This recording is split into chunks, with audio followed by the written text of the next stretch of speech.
Oui, parce que j'ai transmis à certains frères des sables qui sont Oui. intéressés, mais n'étaient pas présents aujourd'hui, et j'aurais dit qu'ils pouvaient le voir en replay. Donc, je ne sais pas si t'ont Ah, envoyé leur inscription ou pas. Je ne sais pas. non, non, non, mais de toute façon, c'est pas grave, hein.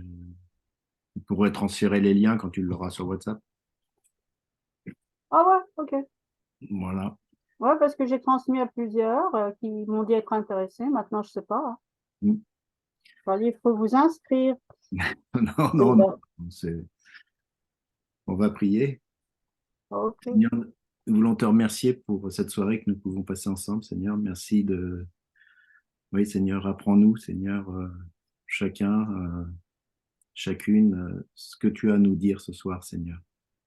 Nous voulons vraiment te louer, t'adorer pour ta parole qui est la vérité. Et c'est cette parole qui nous libère, c'est cette parole qui nous enseigne, c'est cette parole qui nous sanctifie, Seigneur. Et nous voulons nous remettre sous ton regard ce soir, dans le nom de Jésus. Amen. Amen. Alors, ce soir, ce que je voulais dire, c'est on reprend l'enseignement après depuis le mois de mai que c'est arrêté. Donc, je voulais remettre un peu quelques principes en place. Je l'avais déjà dit avant, mais c'est bien de le redire.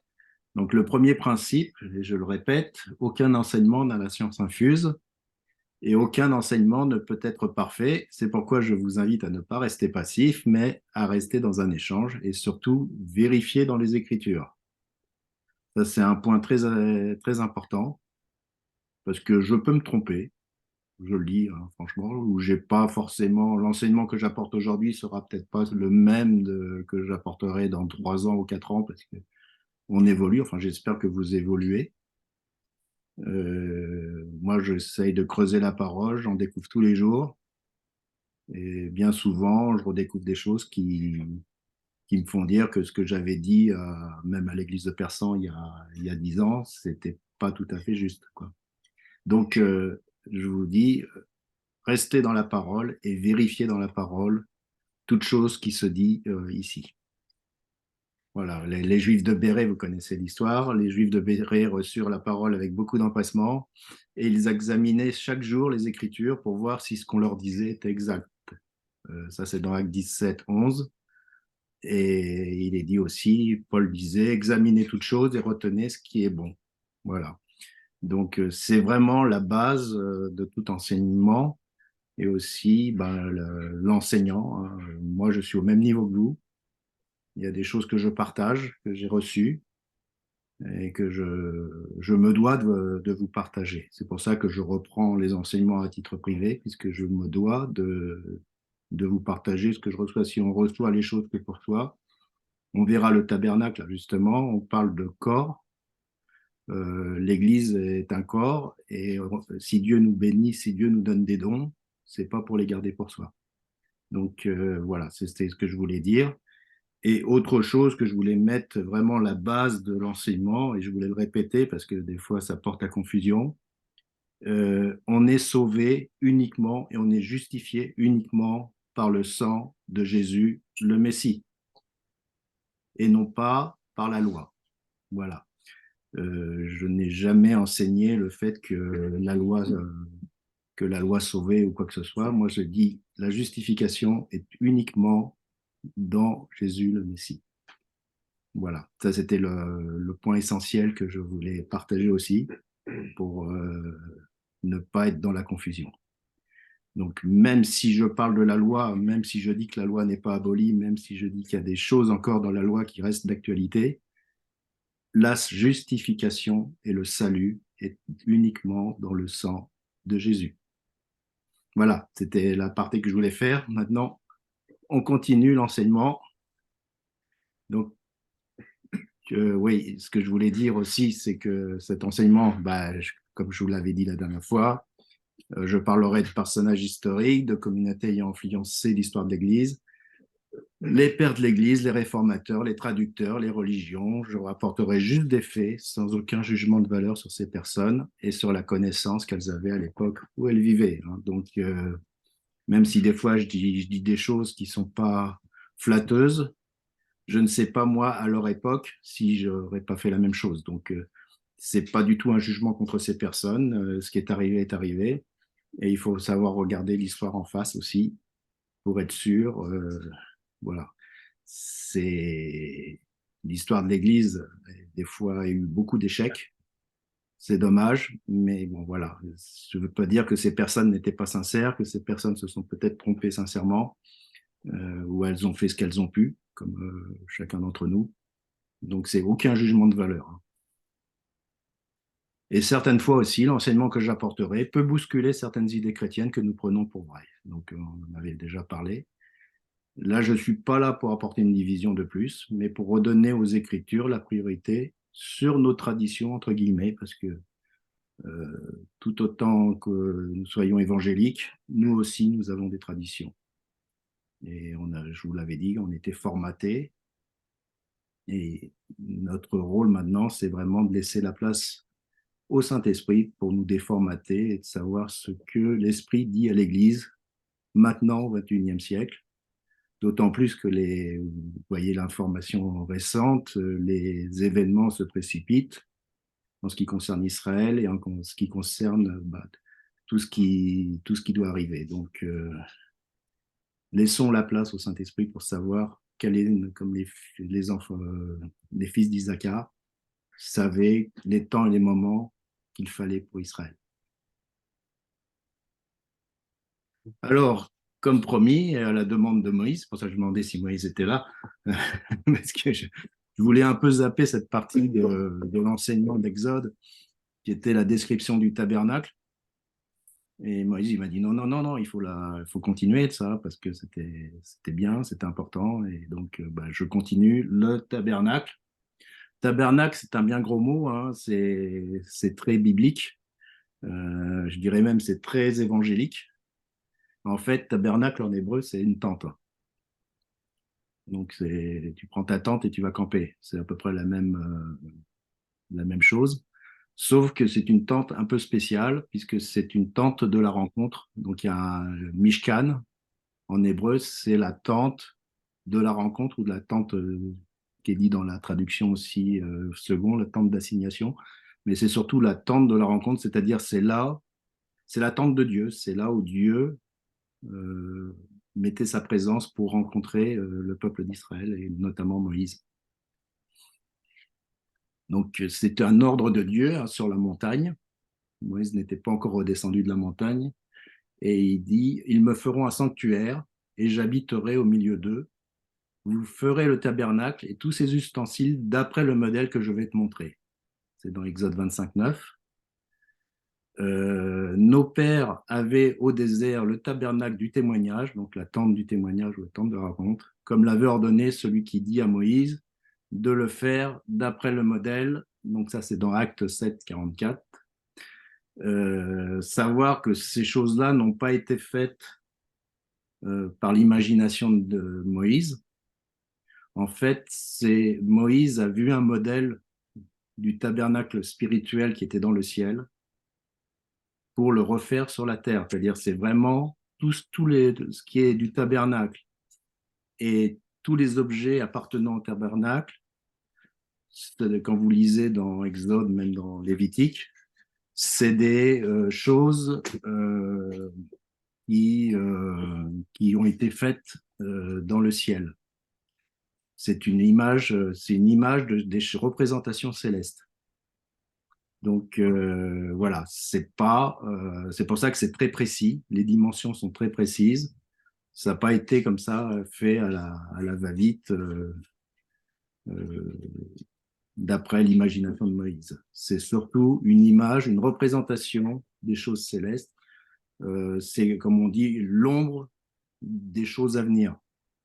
Je dis bien c'est l'ombre des choses à venir. Je n'ai pas dit c'était l'ombre des choses à venir. C'est l'ombre des choses à venir, ce sanctuaire, comme tout le reste d'ailleurs, tout ce qui a trait à ce sanctuaire, c'est l'ombre des choses à venir. Donc c'est quelque chose même si c'est une tente, même si c'est quelque chose de matériel, ça représente une réalité spirituelle. Voici ce que vous recevrez d'eux en offrande, de l'or, de l'argent et de l'airain, des étoffes teintes en bleu, en pourpre et en cramoisi, du fin lin, du poil de chèvre et du poil de chèvre, des peaux de bélier teintes en rouge et des peaux de dauphin, du bois d'acacia, de l'huile pour le chandelier, des aromates pour l'huile d'onction et pour le parfum odoriférant, des pierres d'onyx et d'autres pierres pour la garniture de l'éphod et du pectoral. Ils me feront un sanctuaire et j'habiterai au milieu d'eux. Vous vous ferez le tabernacle et tous ses ustensiles d'après le modèle que je vais vous montrer. Donc là, c'est sûr que tout ça, ce sera fait d'après le modèle que Dieu va montrer. Alors, il y a une chose importante aussi qu'il faut voir, c'est que Dieu, la volonté de Dieu, c'est d'habiter au milieu de nous, au milieu de son peuple. C'est pas je suis sur la montagne en haut du mont Sinaï et le peuple est en bas. Non, il avait vraiment la volonté d'habiter au milieu du peuple d'Israël. Donc, dans Exode 25.3, pour ceux qui lisent la parole, si vous voulez lire Exode de 25, enfin tout le passage de 25 à 40, donc il y a 3 métaux qui sont cités, l'or, l'argent et l'airain. C'était dans les offrandes qui étaient données. Et l'or, l'argent et l'airain, dans la symbolique biblique, veut dire 3 choses. L'or, c'est le métal le plus précieux qui est mentionné dans la Bible. Et ça a trait à tout ce qui est divin, la nature divine qui est en or pur.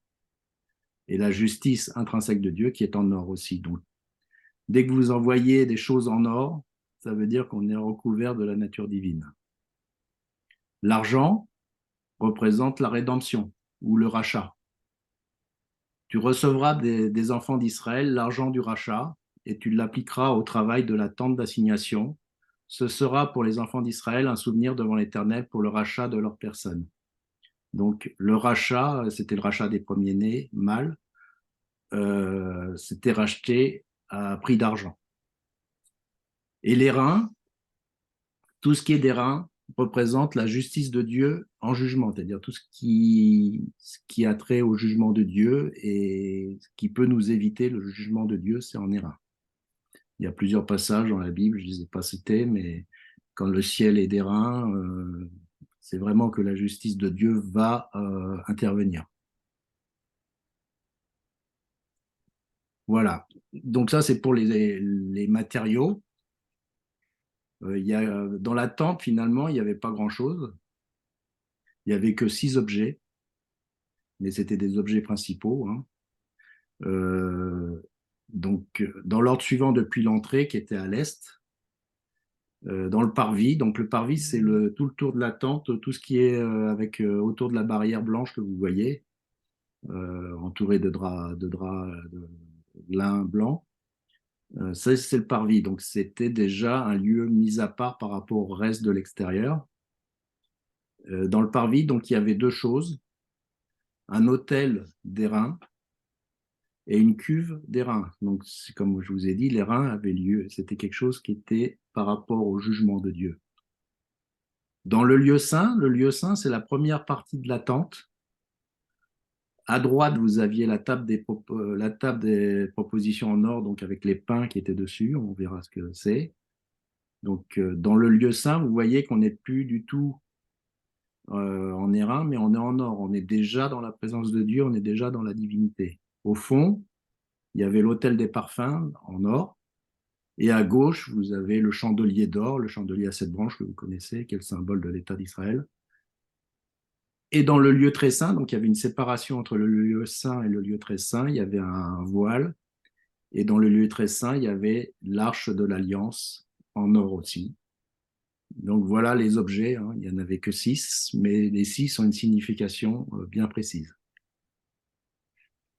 Donc le parvis, c'est donc ce que je vous dis, la clôture extérieure, faisait à peu près, je vous ai donné les valeurs en mètres, parce que tout dans la Bible est dit en coudées, donc il faisait à peu près 50 mètres sur 25, et la porte d'entrée faisait 10 mètres de long. Le tabernacle lui-même, donc la tente proprement dite, faisait 15 mètres sur 5 mètres de large et 5 mètres de haut. Le lieu saint, c'est-à-dire la première partie de la tente, faisait 5 mètres de large et 10 mètres de long et 5 mètres de haut. Le voile faisant séparation entre le lieu saint et le lieu très saint était placé sous les agrafes, on verra. Et le lieu très saint est cubique, 5 fois 5 fois 5, 5 mètres par 5 mètres par 5 mètres. C'est un cube parfait et c'était aussi le cas dans le temple de Jérusalem, quelque chose où les côtés sont égaux. Et c'est quand l'infini se donne à connaître dans le fini. C'est dans Révélation. Révélation, c'est Apocalypse. Alors, je ne l'ai pas noté, 21-16. On peut relire Apocalypse.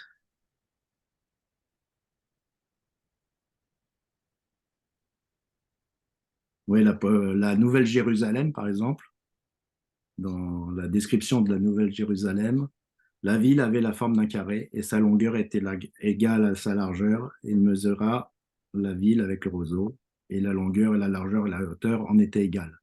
Donc la Nouvelle Jérusalem est aussi sur le même modèle, longueur, largeur, hauteur égale.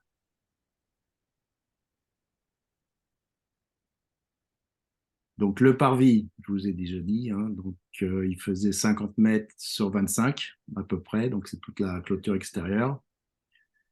La porte faisait 10 mètres et il y avait 56 piliers autour, autour du parvis et les piliers étaient déjà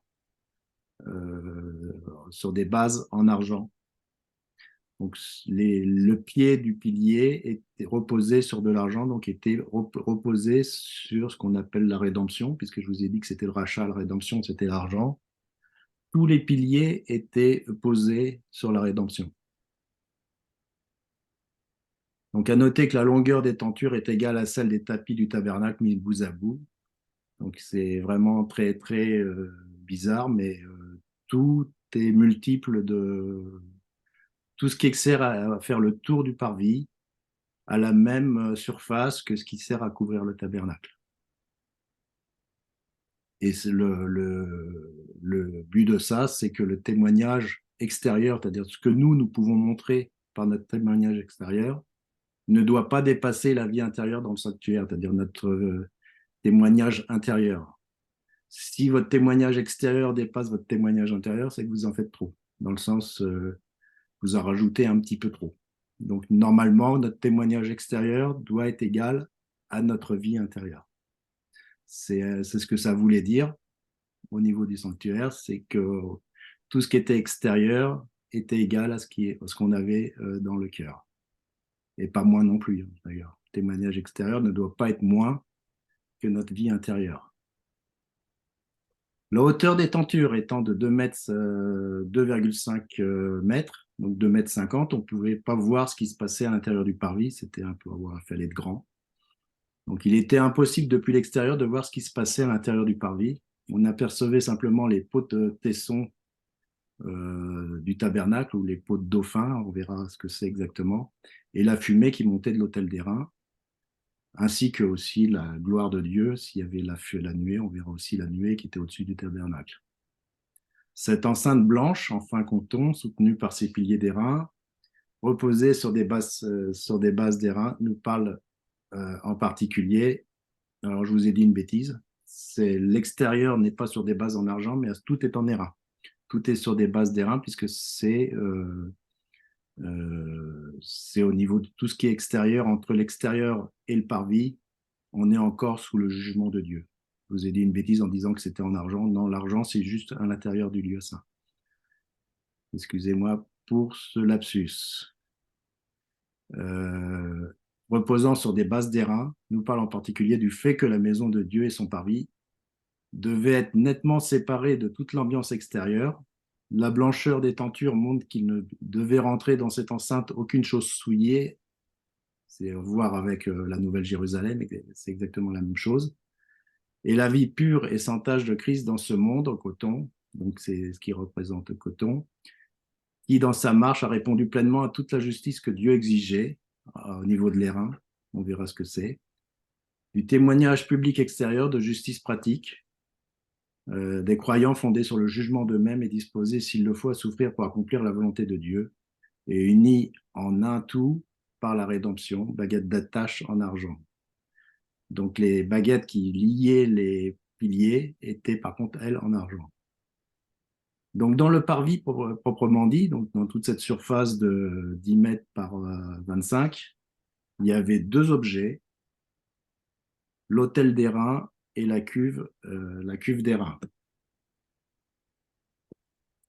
Alors, pour rentrer dans le tabernacle, dans le parvis plutôt, pardon, il y a la porte.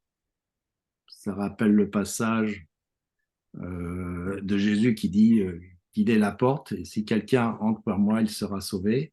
Pardon, j'essaye de sortir les images parce que je ne les vois pas. Voilà. Il sera sauvé, il rentrera, il sortira, il trouvera des pâturages. Ça, c'est dans Jean 10, verset 9.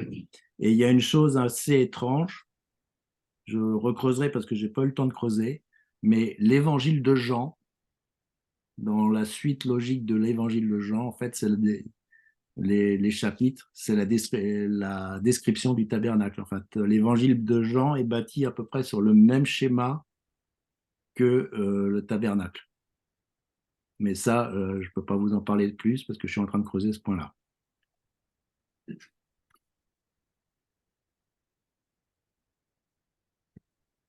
La symbolique des couleurs. Alors, ça, c'est très important aussi parce que vous retrouverez la symbolique, c'est ce qui avait été décrit.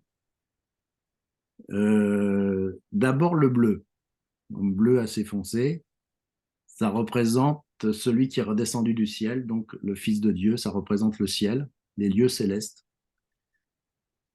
Le cramoisi ou l'écarlate, ça dépend des traductions. Ça représente le sang, la souffrance. J'essaie de trouver autre chose. Hein. Attendez, si je sais faire. Attendez 30 secondes. Voilà. Il ira mieux. Que j'ai les vignettes qui me gênent pour lire. Donc, le cramoisi, c'est le sang, la souffrance, la gloire terrestre du Messie en rapport avec Israël. Donc, c'est le but de la venue du Messie, c'était de venir souffrir et donner son sang pour notre salut. Le pourpre, donc le violet, pourpre, c'est un violet rouge, c'est le Fils de l'homme qui, au-delà de la souffrance, reçoit après la royauté et la gloire universelle. Donc, il y a trois symboles. Le bleu, celui qui descend du ciel. Le cramoisi, celui qui donne son sang. Et le pourpre, celui qui devient le roi. Notez que ça rappelle un peu les mages au moment où Jésus est né, où ils ont ramené donc de l'or, de l'encens et de la myrrhe. De la myrrhe et de l'encens, je vais le dire dans le bon ordre. Donc de l'or, c'est ce que je disais que c'était pour ce qui était divin, donc celui qui est descendu du ciel, Dieu, enfin le Fils de Dieu, mais qui est Dieu. La myrrhe qui représente quelque part la souffrance et la mort de Jésus, puisqu'il va mourir pour nos péchés, donc ça correspond au cramoisi. Et l'encens, donc ça correspond aussi à son rôle à la fois de roi, mais aussi de sacrificateur, parce qu'on verra que le sacrificateur dans le tabernacle céleste, celui que Moïse a vu dans le ciel, actuellement, c'est Jésus. Hop. La première chose que l'on voit, ça j'ai fini, ouais. La première chose le passage obligé, quand on arrive, une fois qu'on a passé la porte, c'est l'autel d'airain. Donc l'autel, c'est là, donc c'est le passage obligé pour s'approcher de la présence de Dieu. Et pour passer la porte, en fait, actuellement, on peut visiter le tabernacle, mais les mains vides. Mais à l'époque, pour passer cette porte, il n'y avait qu'une seule chose qui vous autorisait à passer la porte, c'est d'avoir un sacrifice avec soi. C'est-à-dire, personne ne pouvait rentrer dans le parvis, sauf ceux qui amenaient un animal en sacrifice. Il n'était pas question de venir visiter le tabernacle en touriste, en short, avec un appareil photo. Si vous arriviez dans le tabernacle, c'était forcément pour offrir un sacrifice et aller à la rencontre de Dieu. Donc, la première chose que vous rencontrez en arrivant dans le parvis du tabernacle, c'est l'autel. l'autel des sacrifices, hein, pour les péchés. Je dis bien pour les péchés. Il y avait aussi d'autres sacrifices. On verra qu'il n'y a pas que le sacrifice pour les péchés, mais il y avait ceux d'action de grâce, il y avait ceux de reconnaissance, etc. Il y avait plein d'autres sacrifices, mais le principal, c'est celui pour les péchés. Et cet autel est le point de départ de notre justification en Yeshua, donc je donne son nom hébreu, en Dieu sauve. C'est par son sacrifice sur la croix et sa résurrection que nous sommes justifiés. Donc c'est le point obligé, c'est vraiment la première chose que vous arrivez, dès que vous arrivez, que vous approchez de Dieu, que vous arrivez dans ses parvis, la première chose à régler avec Dieu, c'est votre péché. Et euh, pour s'approcher de la présence de Dieu, il faut présenter un sacrifice pour les péchés. Donc l'autel, je donne les dimensions, c'était 2,50 m par 2,50 m sur 1,50 m. Donc lui aussi carré, symbole rapportant la portée universelle du sacrifice de la croix, les 4 vents, les 4 points cardinaux. L'autel est un type du Messie, donc il est fait en bois, mais du Messie qui rencontre le jugement de Dieu, donc il est recouvert d'airain. Ça, c'est dans Nombre 16.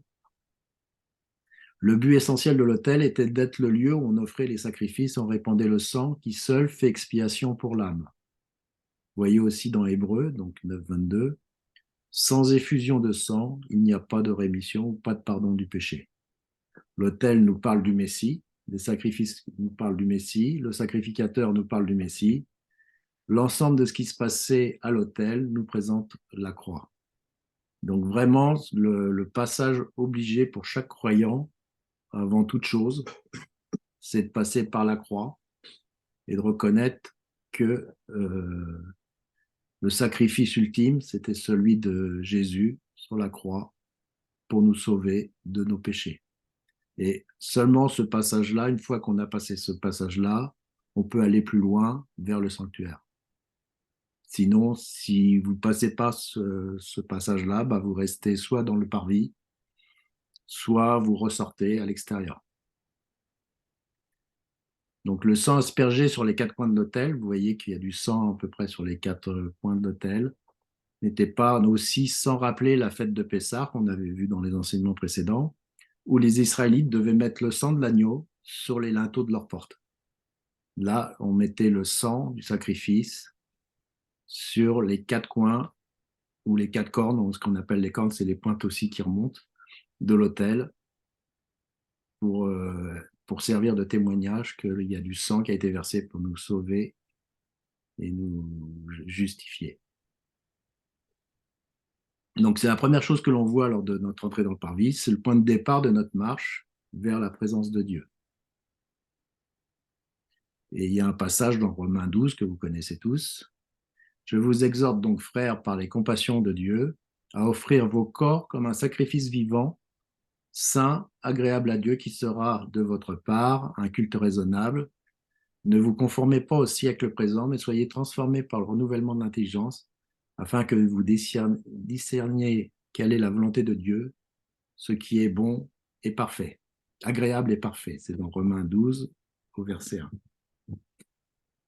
Voilà, donc le sacrifice de Jésus pour nous sauver, c'est une chose, mais nous, en contrepartie, nous devons aussi offrir nos corps comme un sacrifice vivant, saint, agréable à Dieu. Bien sûr, on ne va pas se sacrifier à l'autel, mais quelque part, c'est la mort à soi-même. Ce n'est pas le tout de dire que Jésus est mon sauveur, mais nous devons aussi mourir à nous-mêmes, notre ancienne nature.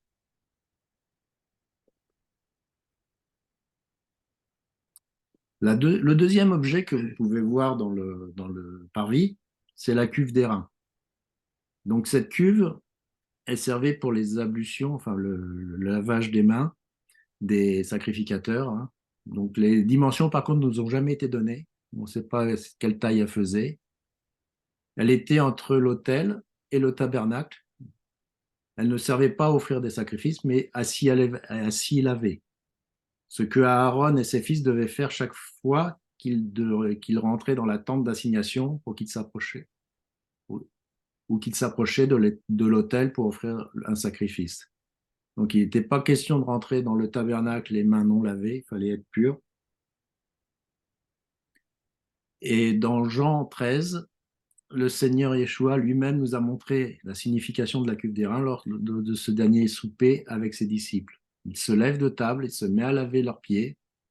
Pierre ne le voulait pas, mais Jésus dit, si je ne te lave, tu n'as pas de part avec moi. C'était assez sévère, hein, puisque c'était le lavage obligatoire, là. Pierre dit alors, demande que non seulement on lui lave ses pieds, mais le reste, et ses mains soient lavées, mais aussi la tête et tout le reste. Et Jésus de lui répondre, celui qui a tout le corps lavé n'a besoin, n'a besoin que de se laver les pieds. Il y a quelque chose qui me manque là. Je suis désolé parce que j'ai des vignettes en plus par rapport à vous qui effacent. Mais il est tout net. Ouais, ça, c'est le passage donc, dans Jean 13. Donc, vous voyez, on a vu Jean 10 tout à l'heure, la porte. Dans Jean 13, on voit la cuve d'airain. C'est ce que je vous disais, l'évangile de Jean donne la même démarche que le tabernacle. Alors, le tabernacle, par lui-même, 15 mètres de long sur 5 mètres de large et 5 mètres de haut. Il est composé de 20 ais au nord, de 20 ais au sud et de 8 ais à l'est, à l'ouest et 5 colonnes à l'est. Qu'est-ce qu'une haie? Les haies sont des planches de bois d'acacia, donc qui faisaient à peu près 75 cm par 5 mètres de haut, hein, puisque le tabernacle faisait 5 mètres de haut. Donc c'était du bois d'acacia, mais recouverte d'or et posée par des tenons sur 2 socles en argent. C'est là où je me suis trompé tout à l'heure. Donc là, on est bien sur des socles en argent. Vous les voyez ici, là, les socles en argent. C'est des planches de bois et recouverts d'or. Les haies sont unies entre elles par des barres longitudinales en or. Donc, vous voyez là les barres, là, il y en a 5 de chaque côté plus au fond. Et les haies debout fixées à leur base d'argent et unies par des traverses étaient recouvertes d'or aussi. Les rachetés du Seigneur sont nés de nouveau, donc c'est nous, les haies, sont devenus participants de la nature divine. C'est dans 2 Pierre 1,4. Et lorsqu'ils sont considérés dans le sanctuaire comme des haies, on ne voit plus que l'or qui les recouvre. Il faut savoir que c'est des planches de bois à l'origine. Mais dans le sanctuaire, ce sont des parois en or. C'est ainsi qu'ils forment, telles des pierres vivantes aujourd'hui, la maison de Dieu. Et c'est l'image de ce que nous sommes, nous, pierres vivantes, dans la maison de Dieu, où on est appelé à s'édifier comme un temple. Nous sommes des haies, donc nous sommes des planches de bois, mais qui ont revêtu leur nature divine. Et c'est la position de chaque croyant d'être des planches de bois revêtues d'or et dont les pieds reposent sur la rédemption, donc sur l'argent. Les 2 pieds, il y avait 2 socles, il n'y en avait pas qu'un, il y en avait 2 socles, on était bien posés sur la rédemption. Donc voilà ce que représentent les haies et les barres qui les réunissent, qui les tiennent ensemble, bah, c'est les barres qui nous unissent. Donc c'est vraiment là où je disais, on est appelé à être un corps, on est appelé à être une église, une assemblée unie entre nous. On n'est pas des pierres individuelles, on n'est pas des pierres. Enfin, on n'est pas chacun chrétien dans notre coin, mais normalement, on est unis dans un corps. Alors, un corps, c'est vraiment tous ceux qui ont cru en Jésus.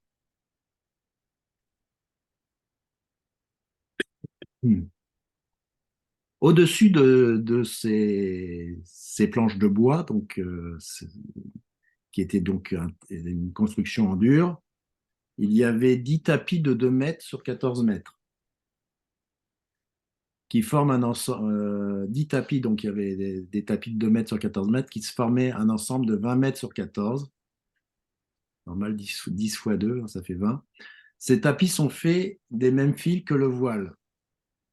Mais alors que pour le voile, le bleu vient d'abord, pour le tapis, le fin coton est mentionné en premier, En effet, si les tapis représentent Yeshua selon la pensée que le tabernacle nous parle de Dieu manifesté en Jésus, ils représentent aussi les croyants tels qu'ils sont vus en Yeshua, rendus agréables dans le bien-aimé. Or, lorsqu'il s'agit de croyants, c'est avant tout la justice, pratique dans leur marche qui doit les marquer. Alors que pour Jésus, c'était la première ligne de son caractère céleste qui était mis en évidence. Sur ces tapis, sur sa première couche de tapis, il y avait des chérubins. Les chérubins, c'est des anges. Hein. On verra qu'il y a plusieurs représentations à différents endroits des anges qui étaient brodés dessus. Donc, les premiers tapis étaient brodés. On le voit d'ailleurs sur la vignette, vous voyez les ailes là, de tous les anges.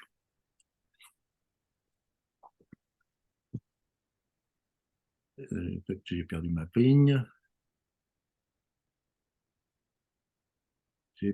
Donc, les chérubins sont représentés sur chaque tapis. Donc, il y avait 10 tapis, donc il y avait au moins 10 rangées d'anges. Et ils étaient mis en évidence, visibles sur le plafond du lieu saint. C'est-à-dire quand vous étiez à l'intérieur de la tente, comme il n'y avait pas de toit, vous regardiez en l'air, vous aviez la vision de ce tapis avec les chérubins qui apparaissaient dans le lieu saint. Donc tout le haut du lieu saint et le lieu très saint d'ailleurs était avec ces chérubins. Donc les enfants de Dieu tels qu'ils sont vus dans le sanctuaire,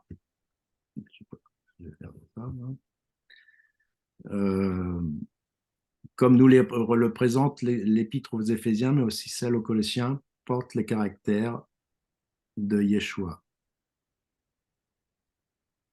Je ne vais pas trop vite là?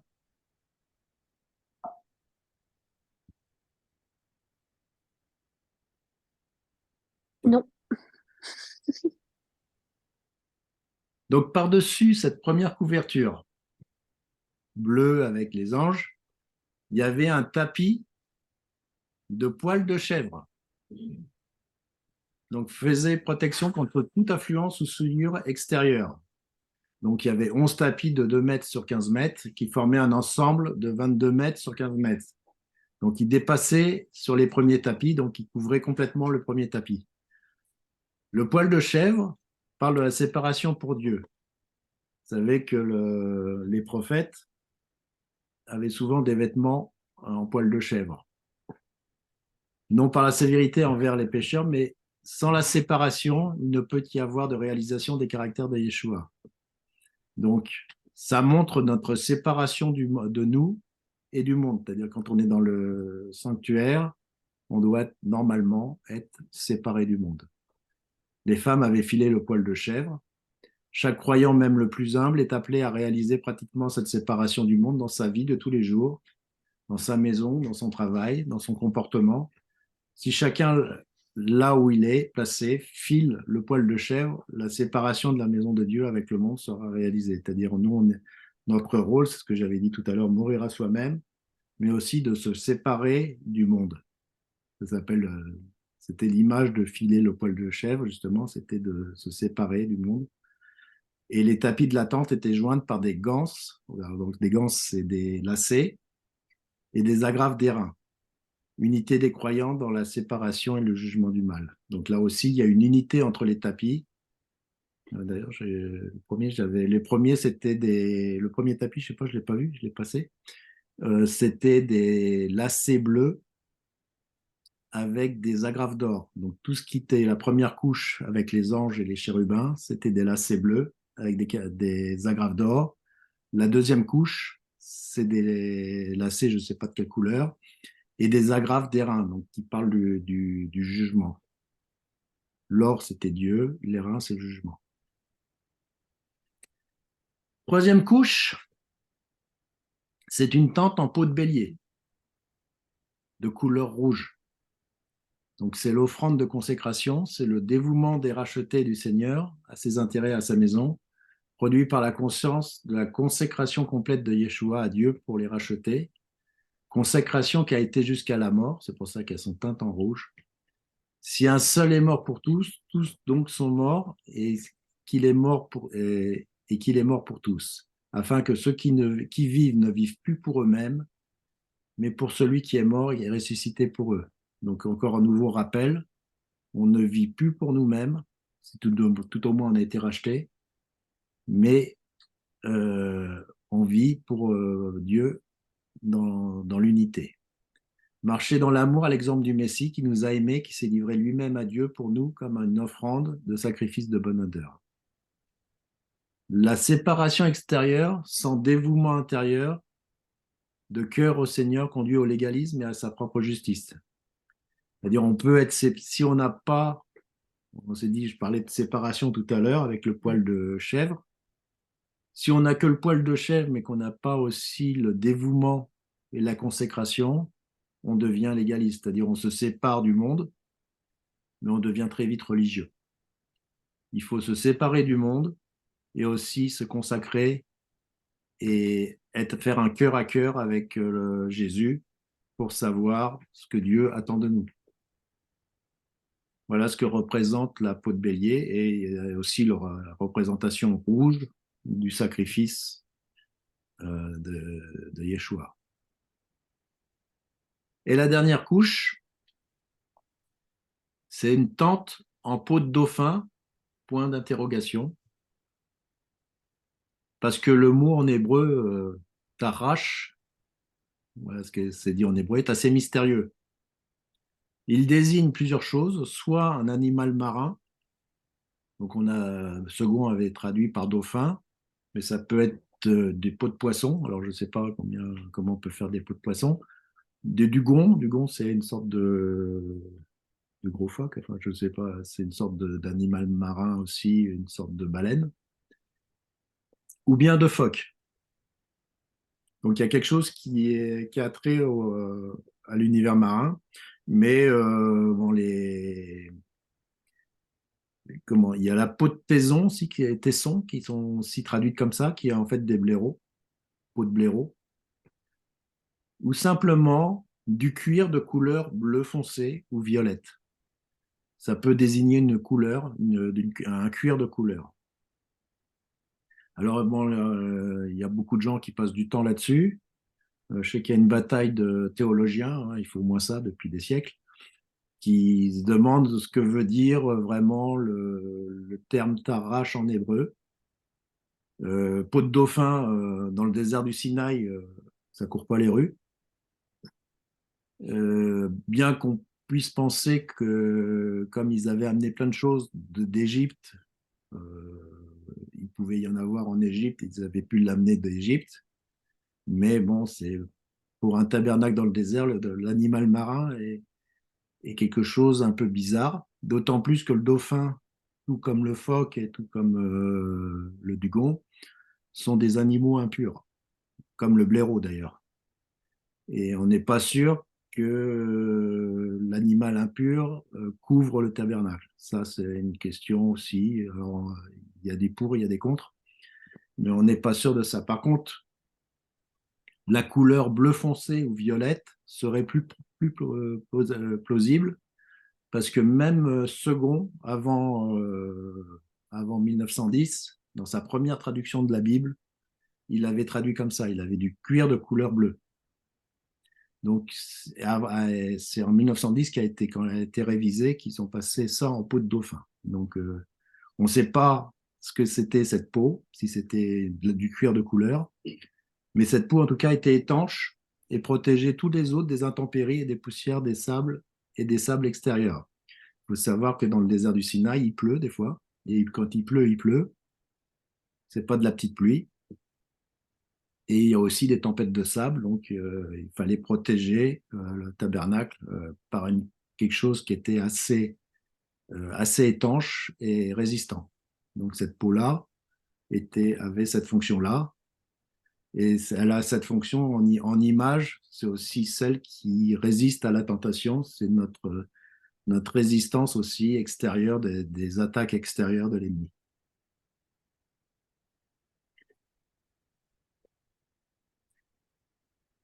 Maintenant, on va rentrer un petit peu. Donc, vous voyez qu'à l'entrée, il y a 5 piliers et il y a un voile.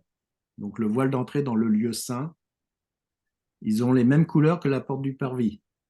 c'est-à-dire le bleu, celui qui est descendu du ciel, le Fils de Dieu, le cramoisi, le sang, la souffrance, la gloire terrestre du Messie en rapport avec Israël, le pourpre, qui est le Fils de l'homme qui, au-delà de la souffrance, reçoit la royauté, la gloire universelle. Donc, il y a le rappel de ce qui était à la porte d'entrée du parvis. Notez que sur ce voile-là, tout comme la porte du parvis, il n'y a pas de chérubin. Il y a juste les couleurs.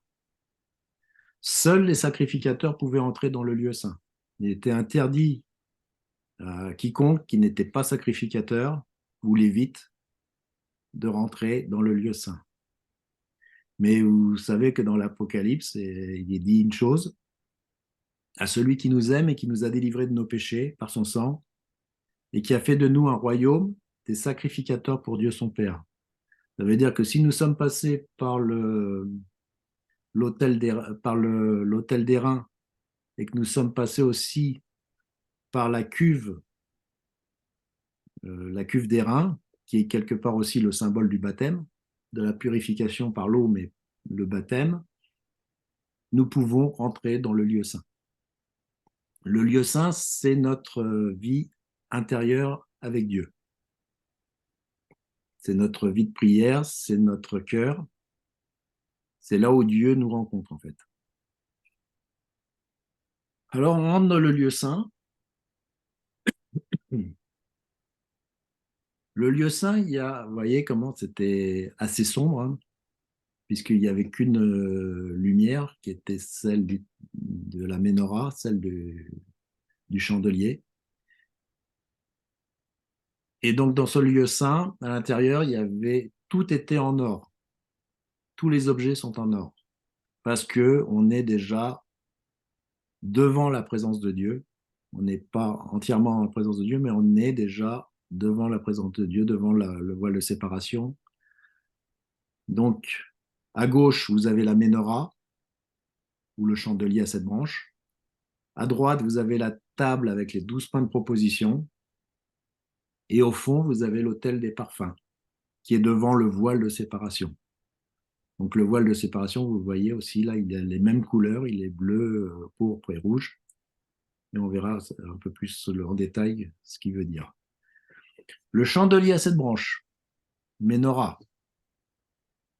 Donc, vous savez, c'est le symbole du Saint-Esprit qui nous éclaire dans notre marche. Ce chandelier devait toujours rester allumé et rempli d'huile sainte. Donc, il fallait toujours veiller à ce que ce chandelier brûle et qu'il y ait suffisamment d'huile pour brûler. Ça rappelle un peu la parabole des 10 vierges. S'il n'y a pas assez d'huile, le chandelier s'éteint. Donc, il est de notre responsabilité, si nous sommes dans le lieu saint, de laisser ce chandelier briller sur notre vie. Le lieu saint correspond à la fête de Shavuot. Donc, on avait vu tout à l'heure que l'autel d'airain correspondait à Pessah, au sacrifice. Le lieu saint correspond à la fête de Shavuot, où Dieu déverse son Saint-Esprit, représenté par le chandelier. Je peux avoir un peu un verre d'eau, s'il vous plaît? Donc, le Saint-Esprit, l'huile, c'est à la fête de Shavuot. Hein. Vous savez que Shavuot, c'est la Pentecôte, en fait. Hein. La Pentecôte, c'est là où Dieu a déversé son Saint-Esprit sur les apôtres. Merci.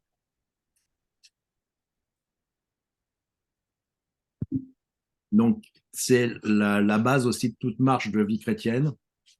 Il est impossible de marcher de manière chrétienne si on n'a pas le Saint-Esprit en nous. L'Éternel parla à Moïse et dit, ordonne aux enfants d'Israël de t'apporter pour le chandelier de l'huile pure d'olive concassée afin d'entretenir les lampes continuellement. C'est en dehors de voile qui est devant le témoignage, dans la tente d'assignation qu'Aaron la préparera pour que les lampes brûlent continuellement du soir au matin en présence de l'Éternel. C'est une loi perpétuelle pour nos descendants. Il arrangera les lampes pour le chandelier d'or pur pour qu'elles brûlent continuellement devant l'Éternel. Donc ces lampes-là devaient brûler, ce chandelier devait être sans arrêt allumé. Ne savez-vous pas que vous êtes le temple de Dieu ou le tabernacle de Dieu et que l'Esprit de Dieu habite en vous? Soyez toujours joyeux, priez sans cesse, rendez grâce en toutes choses, car c'est à votre égard la volonté de Dieu en Jésus-Christ. N'éteignez pas l'esprit, ne méprisez pas les prophéties, mais examinez toutes choses, retenez ce qui est bon, abstenez-vous de toute espèce de mal. Donc Paul nous disait qu'il ne fallait surtout pas éteindre l'esprit. Un autre passage qui dit de ne pas attrister l'esprit. Donc que cette lampe dans la communion que nous avons avec Dieu soit toujours allumée. C'est très important. Et là, Paul nous considère aussi nous-mêmes comme étant le tabernacle. Savez-vous pas que vous êtes le temple de Dieu et que l'Esprit de Dieu habite en vous? Donc là, on voit très bien, le temple de Dieu, c'est la tente, c'est le lieu saint, c'est nous, c'est avec toutes les planches de bois qui ont été rassemblées autour pour faire ça. Et dedans, il y a l'Esprit de Dieu, donc la Ménorah, représentée par la Ménorah, qui habite en nous. Donc c'est vraiment l'image que Paul disait, là, on voit l'image du Saint-Esprit en nous.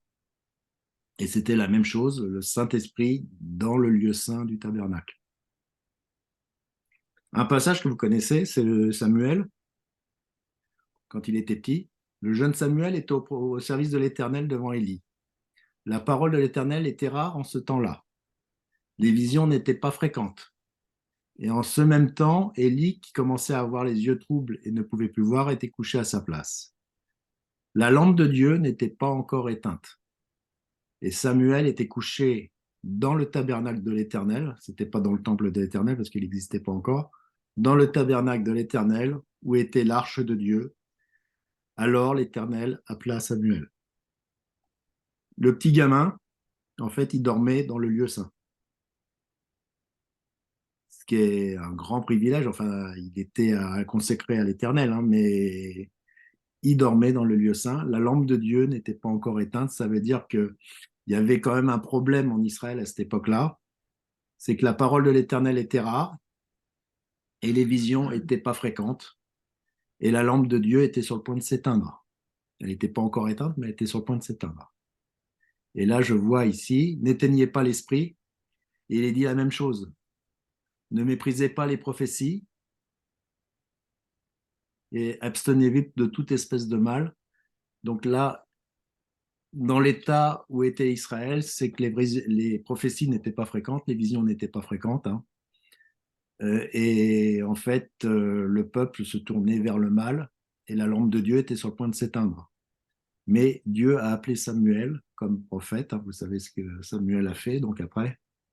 Mais c'était vraiment, quand il a appelé Samuel, c'était vraiment pour réveiller le peuple de Dieu et faire un réveil au milieu du peuple de Dieu. Parce que son état spirituel était déplorable, à commencer par Élie. Hein, vous savez l'histoire, je ne sais pas si vous la connaissez, mais Élie avait des fils qui étaient mauvais et qui faisaient n'importe quoi au niveau du tabernacle. Et en fait, il a été jugé, Élie et ses fils ont été jugés, et l'arche de l'Alliance a même été volée par les Philistins. Donc, c'était pas une époque terrible pour la gloire d'Israël. Vous connaissez, enfin vous ne connaissez pas, le nom de Yeshua en hébreu sont les 7 flammes du chandelier. Vous voyez souvent dans les églises messianiques.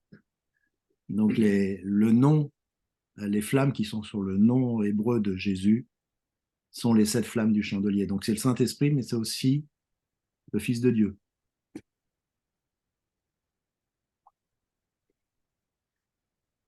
Autre chose, c'est la table et les pains de proposition. Alors, qu'est-ce que c'est que ces pains de proposition, que cette table? Tu prendras de la fleur de farine et tu feras 12 gâteaux. Chaque gâteau sera de 2 dixièmes. Tu les placeras en 2 piles, 6 par pile, sur la table d'or pur devant l'Éternel. Tu mettras de l'encens pur sur chaque pile, et il sera sur le pain comme souvenir, comme une offrande consumée par le feu devant l'Éternel. Chaque jour de Shabbat, on rangera ces pains devant l'Éternel. Continuellement, c'est une alliance perpétuelle qu'observeront les enfants d'Israël. Ils appartiendront à Aaron et à ses fils, et ils les mangeront dans un lieu saint. Car ce sera pour eux une chose très sainte, une part des offrandes consumées par le feu devant l'Éternel.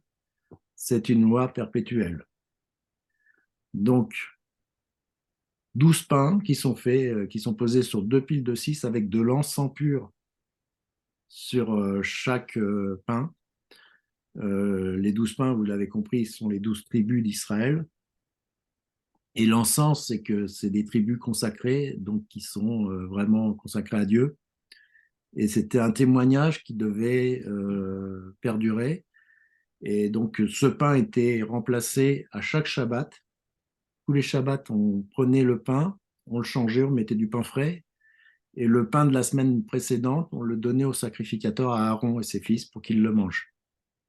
Mais ils n'avaient pas le droit de le manger n'importe comment et n'importe où, c'était dans le lieu saint. Et ce sera pour eux une chose très sainte. Une part des offrandes consumées par le feu devant l'Éternel, c'est une loi perpétuelle. Question, qui a mangé du pain à part les sacrificateurs? Est-ce que quelqu'un peut me répondre? Qui a mangé? David, David. David et ses hommes. ouais. Donc, vous voyez que c'était quand même une grosse entorse à ce que Dieu avait dit, puisque seuls les Lévites avaient le droit de manger ce pain. Et donc, les 12 pains sont les 12 tribus d'Israël qui sont en permanence en face du chandelier. Ils sont couverts d'encens comme souvenir devant l'Éternel. Donc, ces pains sont en face du chandelier. Donc, vraiment, en souvenir devant Dieu, il y a les 12 tribus d'Israël. Et ça me fait penser au passage, voici, il ne sommeille ni ne dort, celui qui garde Israël, c'est dans le psaume 121. En fait, ces pains sont face au chandelier. Le chandelier brûle en permanence. Et ces 12 pains sont vraiment un témoignage comme quoi Dieu prend soin de son peuple des 12 tribus.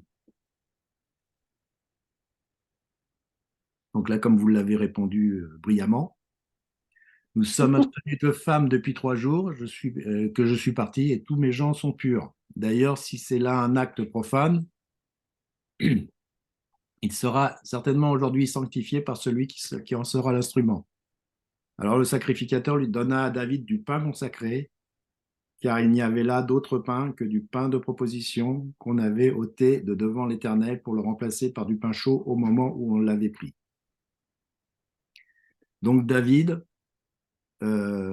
était sûr, a pris pour ses hommes et lui-même le pain qui était normalement réservé aux sacrificateurs. Vous savez que David est une image aussi du Messie. Mm. Il est le roi d'Israël. Et là, il a fait une chose, c'est qu'il a pris une part aussi de la sacrificature. Donc, quelque part, en provenant ses pains, il a montré aussi qu'il était aussi, je dirais, le père du Messie, puisqu'il savait que c'était dans sa tribu que le Messie devait venir.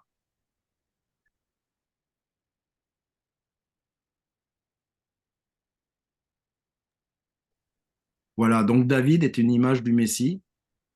D'ailleurs, le Messie, c'est le fils de David. Hein. Et là, il a montré, David, que non seulement, alors à cette époque-là, il n'était pas roi, hein, mais il a pris des choses consacrées à l'Éternel.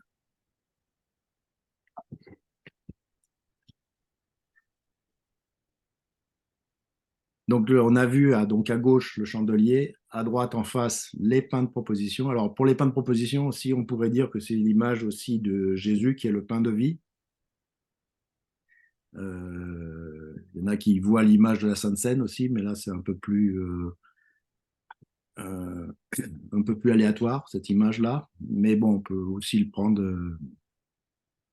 Mais là, dans le tabernacle, c'était surtout l'image des 12 tribus d'Israël qui étaient unies devant Dieu. Au fond, devant le voile, il y avait l'autel d'or des parfums. Donc autant il y avait un autel d'airain pour les sacrifices de sang, autant là, c'était les parfums, l'encens qui était mis sur l'autel, qui était brûlé. Donc, c'était surtout de l'encens et des parfums. Devant le voile qui séparait le lieu saint du lieu très saint. On voit dans Révélation, chapitre 8, au verset 3, on lui donna beaucoup de parfums afin qu'il les offrît, avec des prières de tous les saints sur l'autel d'or qui est devant le trône. Alors là, on parle de l'autel d'or aussi, mais qui est devant le trône de Dieu. La fumée des parfums monta avec les prières des saints de la main de l'ange devant le Dieu. Nous sommes en effet pour Dieu la bonne odeur de Christ parmi ceux qui sont sauvés et parmi ceux qui périssent. Donc les parfums, c'est quoi finalement? La prière. Voilà, je vous laisse répondre, mais c'est bien, vous répondez. La prière des saints. Et aussi la prière, mais pas une prière blabla, hein, c'est une prière de bonne odeur. Donc ce qui veut dire que notre prière doit être sincère et doit avoir un témoignage qui va avec, quoi. Il y a beaucoup de gens qui prient, mais qui vivent n'importe comment. Mais donc, c'est vraiment une prière sanctifiée devant Dieu, mais qui s'élève. Et ça peut être aussi une louange aussi. Il y a la prière, mais il y a aussi la louange qui s'élève devant Dieu. Et vous savez qu'il y a un passage qui dit que Dieu trône au milieu des louanges de son peuple. Donc, voilà ce que représentait cet hôtel de parfum. Donc, c'était, là aussi, il y avait tout un service qui se faisait. Et qu'est-ce qui s'est passé donc à cet hôtel? Du temps d'Hérode, roi de Judée, il y avait un sacrificateur nommé Zacharie de la classe d'Abia. Sa femme était d'entre les filles d'Aaron et s'appelait Élisabeth. Tous deux étaient justes devant Dieu, observaient d'une manière irréprochable tous les commandements et toutes les ordonnances du Seigneur. Ils n'avaient point d'enfant parce qu'Élisabeth était stérile. Ils étaient l'un et l'autre avancés en âge.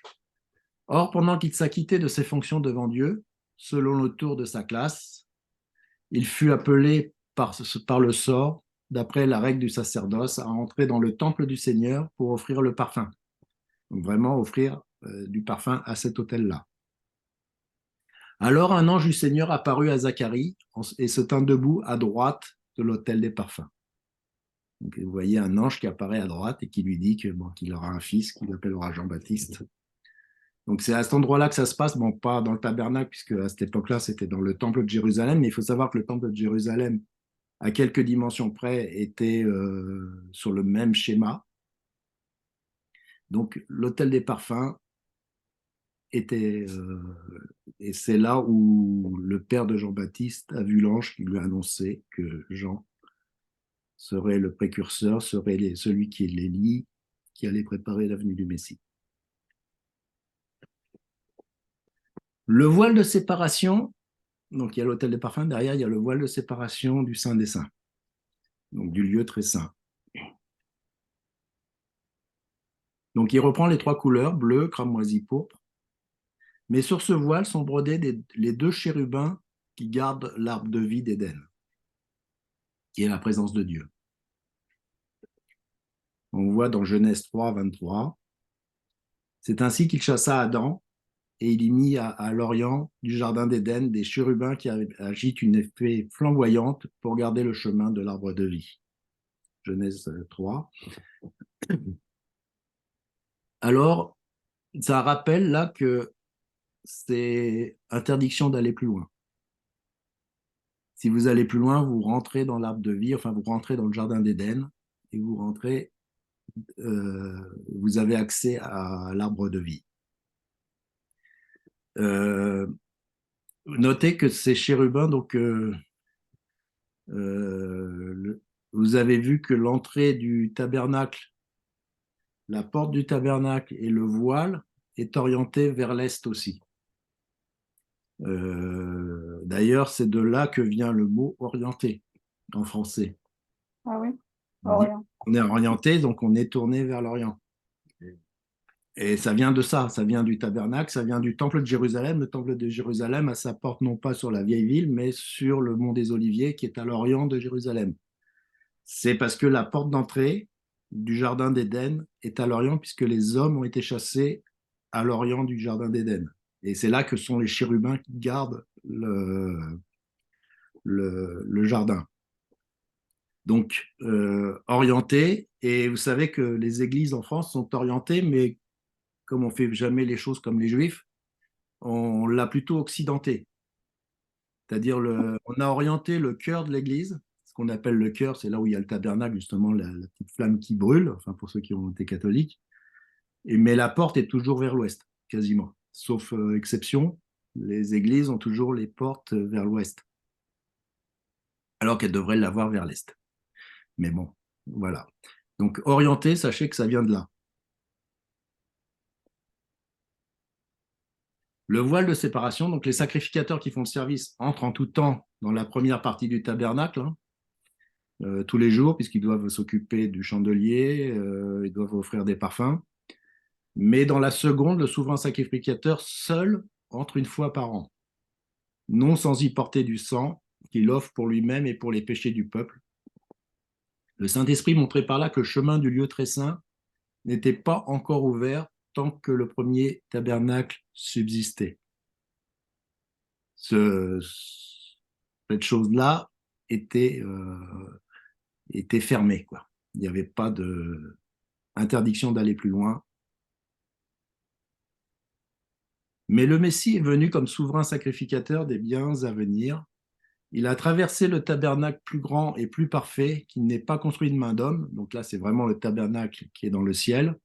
C'est-à-dire qu'il n'est pas de cette création. Il est entré une fois pour toutes dans le lieu très saint, non avec le sang des boucs et des veaux, mais avec son propre sang, ayant obtenu une rédemption éternelle, car si le sang des taureaux et des boucs et la cendre d'une vache répandue sur ceux qui sont souillés sanctifie et procure la pureté de la chair, combien plus le sang de Christ, ou le sang du Messie, qui par un esprit éternel s'est offert lui-même sans tâche à Dieu, purifiera-t-il votre conscience des œuvres mortes, afin que vous serviez le Dieu vivant, et c'est pour cela qu'il est médiateur d'une nouvelle alliance, afin que la mort étant intervenue pour le rachat et transgression commises sous la première alliance, ceux qui ont été appelés reçoivent l'héritage éternel de ce qui leur a été promis.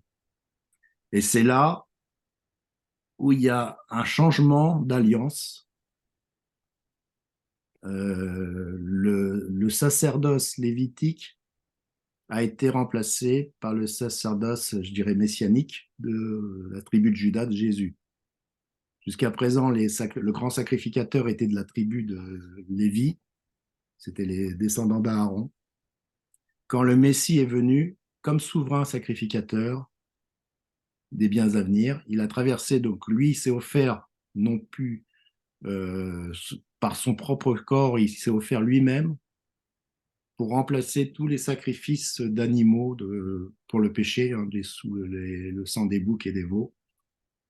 Mais notez que dans ce passage-là, il y a quelque chose qui interpelle aussi, c'est car si le sang des taureaux et des boucs et la cendre d'une vache répandue sur ceux qui sont souillés sanctifie et procure la pureté de la chair, donc du corps, combien plus le sang de Christ, lui, s'occupe de notre esprit, par un esprit éternel, s'occupe de nous et nous rend sans tâche devant Dieu et nous purifie nos consciences des œuvres mortes, afin que nous servions le Dieu vivant.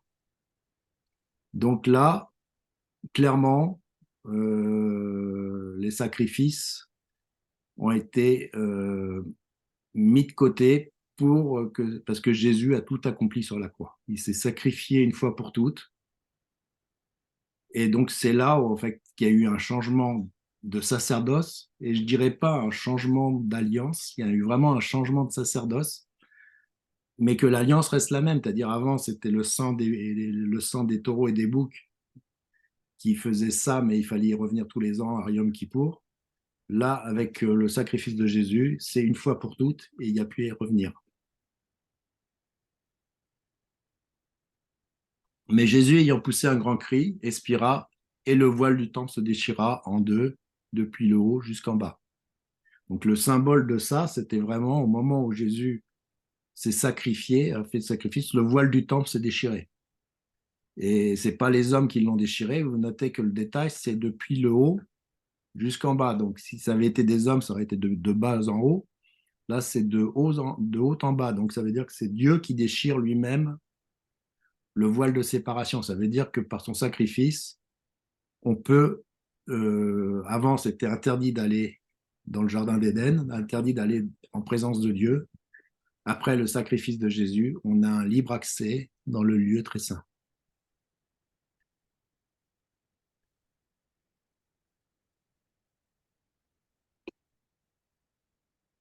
L'Arche d'Alliance. Dans le lieu très saint, qu'est-ce qu'il y a? Il y a un seul objet, c'est l'Arche d'Alliance. Alors, vous avez tous vu Indiana Jones, je suppose.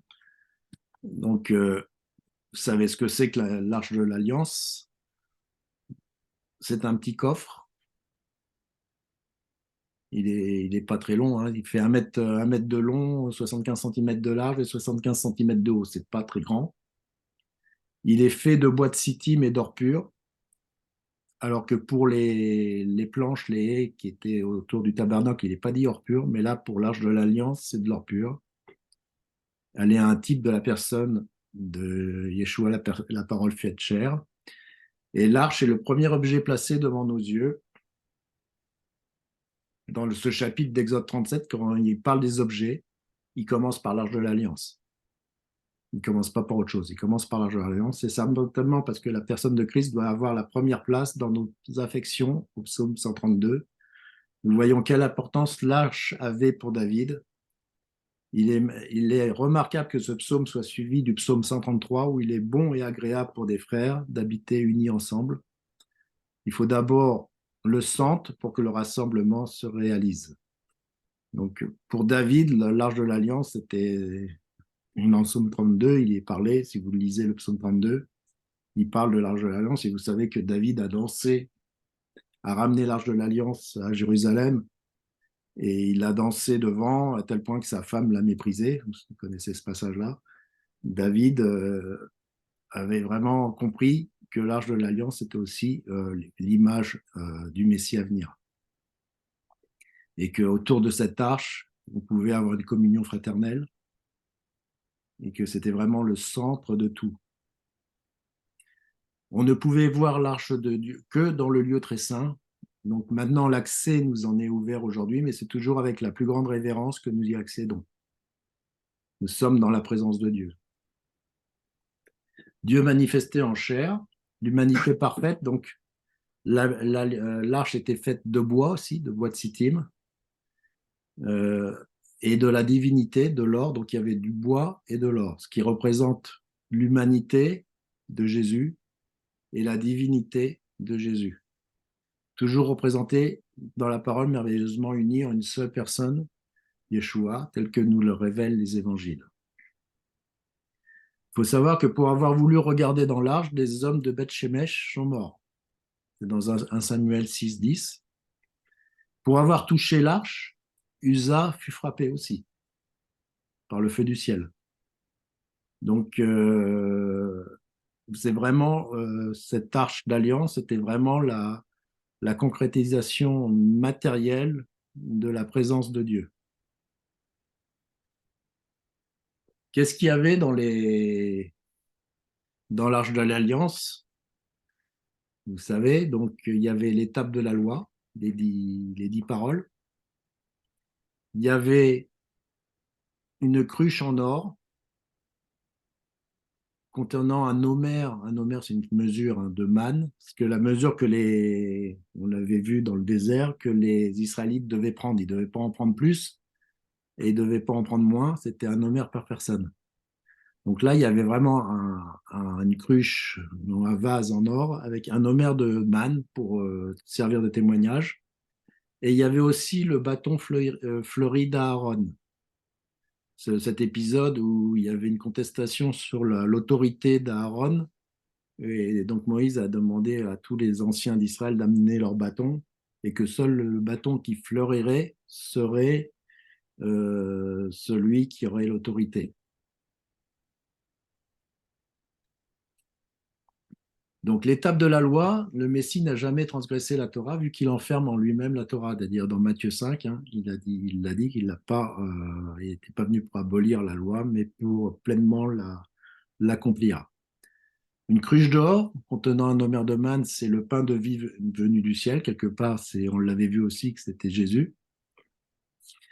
Et le bâton fleuri d'Aaron, c'est le symbole de l'autorité, comme je vous ai dit, et de la résurrection. C'est-à-dire, ce bâton-là était sec comme un bâton qui a été travaillé dans le désert pendant 40 ans. Et tout d'un coup, il se met à fleurir avec des fleurs d'amandier. C'est un symbole aussi de la résurrection. C'est-à-dire un bâton qui est sec, qui est mort, c'est du bois mort, un bâton, hein, normalement, qui se met à fleurir, c'est vraiment le miracle de la résurrection. Et ces trois symboles renferment aussi la divinité de Jésus, c'est-à-dire le pain de vie, la résurrection et la loi inscrite dans nos cœurs. Alors, l'Arche de l'Alliance, où est-elle actuellement? On ne sait pas trop. Elle n'est pas dans un entrepôt aux États-Unis. Elle n'est pas dans le Vatican non plus. Mais par contre, on voit dans l'Apocalypse que le temple de Dieu dans le ciel, donc ce n'est pas celui qui est sur la terre, celui qui est dans le ciel, il y a un temple de Dieu dans le ciel, fut ouvert et l'arche de son alliance apparut dans son temple. Il y eut des éclairs, des voix, des tonnerres et un tremblement de terre et une forte grêle. Donc il y a l'arche de l'alliance sur terre et il y a aussi l'arche de l'alliance dans le ciel. On avait vu que Moïse avait fait les choses d'après les modèles qu'il avait vus et quand on voit les objets, quand il parlait de tous les objets, il dit tu feras cet objet selon le modèle que je t'ai montré. Donc il y a vraiment une corrélation entre le spirituel, quelque chose de spirituel. Il faut savoir qu'il y a un temple, alors je ne sais pas l'expliquer, hein, il y a un temple de Dieu dans le ciel et il y a une arche, l'arche de son alliance. Alors est-ce que c'est l'arche terrestre qui est dans le ciel? Je ne sais pas. Ça m'étonnerait, c'est quelque chose de spirituel pour moi, mais bon, apparu surtout qu'elle apparaît dans son temple. C'est vraiment quelque chose pour montrer qu'il y a vraiment une connexion entre le céleste et le terrestre. Le propitiatoire, donc, qui correspond à la fête du Yom Kippour. Donc on avait vu la fête de Sukkot, la fête de Pessah. Et là, c'est Yom Kippour. Yom Kippour, c'est le jour des expiations. Donc l'arche était un coffre dont le propitiatoire formait le couvercle. Le mot propitiatoire est dérivé du verbe couvrir. Dans l'Ancien Testament, la propitiation des péchés signifie que ceux qui étaient couverts, comme au psaume 32.1, tandis que dans le Nouveau Testament, une fois l'œuvre de Yeshua accomplie, les péchés sont ôtés. Le mot propitiatoire contient aussi l'idée de grâce et de miséricorde. Donc, dans l'ancien, dans le sacerdoce lévitique, nos péchés étaient couverts par le sang des boucs, alors que dans l'œuvre de Jésus, les péchés sont ôtés. Ils ne sont pas couverts, ils sont ôtés. Il y a quand même une différence. Je vous laisse l'apprécier. Il était entièrement fait d'or pur et nous parle de justice inhérente de la nature divine. Il était d'autre part surmonté de 2 chérubins d'or battu, tirés de lui, faisant corps avec lui. Les chérubins soutien du trône de Dieu parlent fondamentalement du jugement de Dieu. Ainsi, la justice divine appelle le jugement inexorable de Dieu sur son peuple pécheur qui n'a d'aucune manière observé la loi.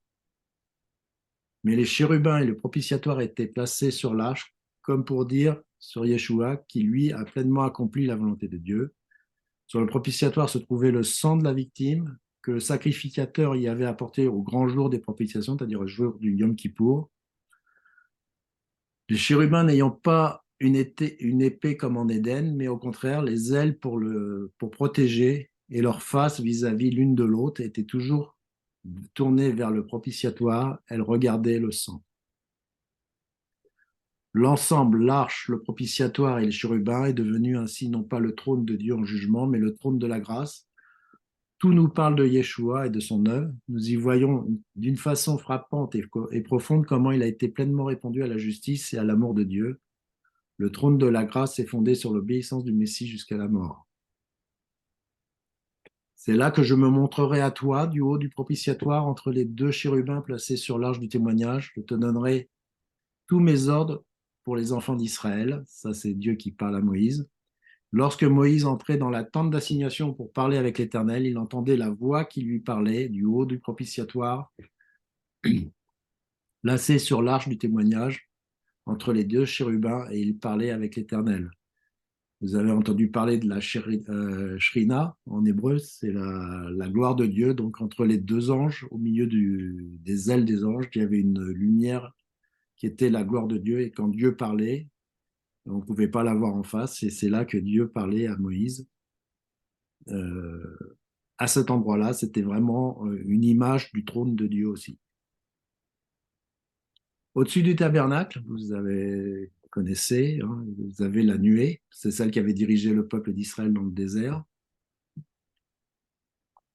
Alors la nuée couvrait la tente d'assignation et la gloire de l'Éternel remplit le tabernacle. Moïse ne pouvait pas entrer dans la tente d'assignation parce que la nuée était dessus et que la gloire de l'Éternel remplissait le tabernacle. Aussi longtemps que durèrent leur marche, les enfants d'Israël partaient. Quand la nuée s'élevait au-dessus du tabernacle, et quand la nuée ne s'élevait pas, ils ne partaient pas, jusqu'à ce qu'elle s'élevât.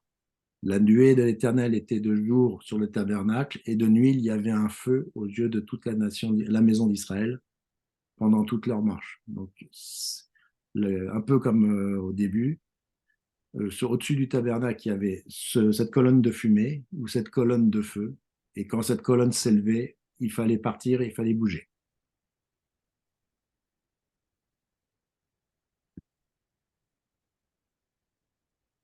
Ainsi donc, frères, puisque nous avons, au moyen du sang de Jésus, une libre entrée dans le sanctuaire par la route nouvelle et vivante qu'il a inaugurée pour nous au travers du voile, c'est-à-dire de sa chair, et puisque nous avons un souverain sacrificateur établi sur la maison de Dieu, approchons-nous avec un cœur sincère dans la plénitude de la foi, les cœurs purifiés d'une mauvaise conscience et le corps lavé d'une eau pure.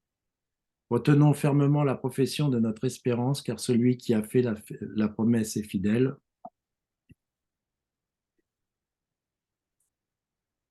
Car celui qui a fait la promesse est fidèle. Je m'arrête là. Donc, cette image du tabernacle que je vous ai décrite, savoir que maintenant, elle est spirituelle et a complètement accomplie dans la chair du Messie. Nous avons un souverain sacrificateur. Donc, Jésus est à la fois le sacrifice, mais aussi le souverain sacrificateur établi sur la maison de Dieu. Et je vais finir par un passage d'Ézéchiel. Mon serviteur David sera leur roi, et ils auront tous un même pasteur, un même berger. Ils suivront mes ordonnances, ils observeront mes lois et les mettront en pratique. Ils habiteront le pays que j'ai donné à mon serviteur Jacob et qu'ont habité vos pères. Ils y habiteront, eux, leurs enfants, les enfants de leurs enfants, à perpétuité. Et mon serviteur David sera leur prince pour toujours. Je traiterai avec eux une alliance de paix. Il y aura une alliance éternelle avec eux. Je les établirai et les multiplierai, et je placerai mon sanctuaire au milieu d'eux pour toujours. Ma demeure sera parmi eux, et je serai leur Dieu, ils seront mon peuple, et les nations sauront que je suis l'Éternel qui sanctifie Israël, lorsque mon sanctuaire sera pour toujours au milieu d'eux. C'est Ézéchiel 37.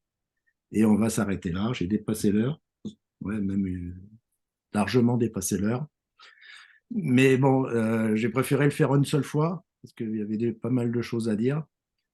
Donc, sachez une chose, c'est que le tabernacle ne nous parle que du sacrifice de Jésus et de la présence de Dieu parmi son peuple, et parle aussi de nous, parce que nous sommes le temple de Dieu. Voilà ce que je voulais vous dire. Je ne sais pas si vous avez des choses à rajouter ou des questions. Allô, allô? Non, juste merci. Non, pour moi, c'est bon. Je l'ai vu, ce tabernacle dans le désert de Sittim. Oui. Et je me posais la question, mais quels sont devenus tous les instruments qu'il y avait? Enfin, parce que il y avait les pelles, À toutes ces bouchettes et tout ça, oui. il y avait beaucoup de matériel. Et j'ai entendu il serait sous le parvis là, à Jérusalem. Il y a quelque chose là. Oui, Mais enfin, je dis rien. C'est un bruit. c'est un bruit qui dirait que toute l'Arche de l'Alliance aussi serait Ouais, sous le ouais, mont Temple à Jérusalem. ouais, c'est ça. Mais bon, on n'en sait rien finalement. Non. La seule chose qu'on sait, c'est que la Ménorah, elle a été amenée à Rome, Ah, puisqu'il y a l'arc de Titus qui montre la Ménorah, l'arc de Titus, donc c'est Titus, celui qui a détruit le temple, ouais. à Rome, où on voit un bas-relief où il ramène des objets du temple et notamment la Ménorah. Donc il y en a certains qui disent qu'elle serait dans les caves du Vatican, mais on ne sait pas. La Oh, Ménorah, on ne sait pas où elle est. On ne sait pas trop où elle est, mais bon, c'est vrai, tous ces objets, hmm. ils sont passés. Il y a quand même eu 3000 ans d'histoire depuis, donc il y a des choses qu'on risque. C'était pas rien quand ils se déplaçaient, hein, parce que dis donc, tout ce matériel, Ah bah tous oui, ces tissus, ces planches, tu te rends compte des planches de 5 mètres par 75, mais le poids que ça représente, ouais, euh, et le ballon, et c'était vraiment une. C'est sûr que quand ils se déplaçaient, tous les peuples autour les voyaient passer, hein. c'est sûr. C'est C'est quelque sûr. chose. D'ailleurs, ça devait être. Et c'est une chose que j'ai pas dite aussi, c'est quand l'arche était en déplacement, c'est-à-dire sortie du lieu très saint, elle était recouverte du voile de séparation, c'est-à-dire le voile bleu avec les Ouais, chérubins. ouais, Et c'est ce voile-là qui recouvrait l'arche de l'Alliance. ouais. On la voyait, le peuple ne l'a jamais vue en fait, ne l'a J'imagine. pas. Il a été interdiction de la voir. Et elle était cachée par le voile, toujours ce voile de séparation qui, tant que Jésus n'a pas fait le sacrifice ultime, est resté. C'est vraiment, vraiment le point entre le sacerdoce lévitique où il y avait une séparation entre Dieu et les hommes et le sacerdoce de Melchisédek, vous pouvez appeler comme ça puisque c'est celui de Jésus, où il n'y a plus de séparation entre Dieu et les hommes. Ouais. Voilà, voilà. Merci, Lionel. C'est Bon, quand la prochaine? bah, je sais pas, j'ai pas encore. Dans 15 jours normalement, mais pas Quand tu sûr. seras prêt. Ouais. Quand je serai prêt, mais parce que là, on verra. De toute façon, j'ai plein d'autres choses, hein, mais voilà. Je sais pas si Moïse, t'es content de ça ou t'as encore des choses à dire? Bah, c'est bien parce que ça complète un petit peu ce que j'avais retenu de la première fois. Et puis là, je me rappelle pas qu'on ait parlé de l'extérieur. Je me rappelle de l'intérieur, donc du tabernacle, mais je ne savais pas du tout que bah, qu'il n'y avait pas de toit, que c'était couvert comme ça. Les matières également, enfin j'ai les matériaux, je ne me rappelais pas de tout ça. Bah, tu vois, ça fait un complément. C'est parfait. C'est pas, c'est bien, c'est bien, c'est bien. Bah, écoutez, je vous souhaite une agréable soirée Shabbat parce shalom. qu'il reste. Que le Seigneur vous bénisse et puis à la prochaine. Ouais. Merci Lionel. Allez, Merci, bonne Merci. soirée. bonne Bye soirée. bye. Bonne soirée. Shalom. Ouais, c'est bon, ça.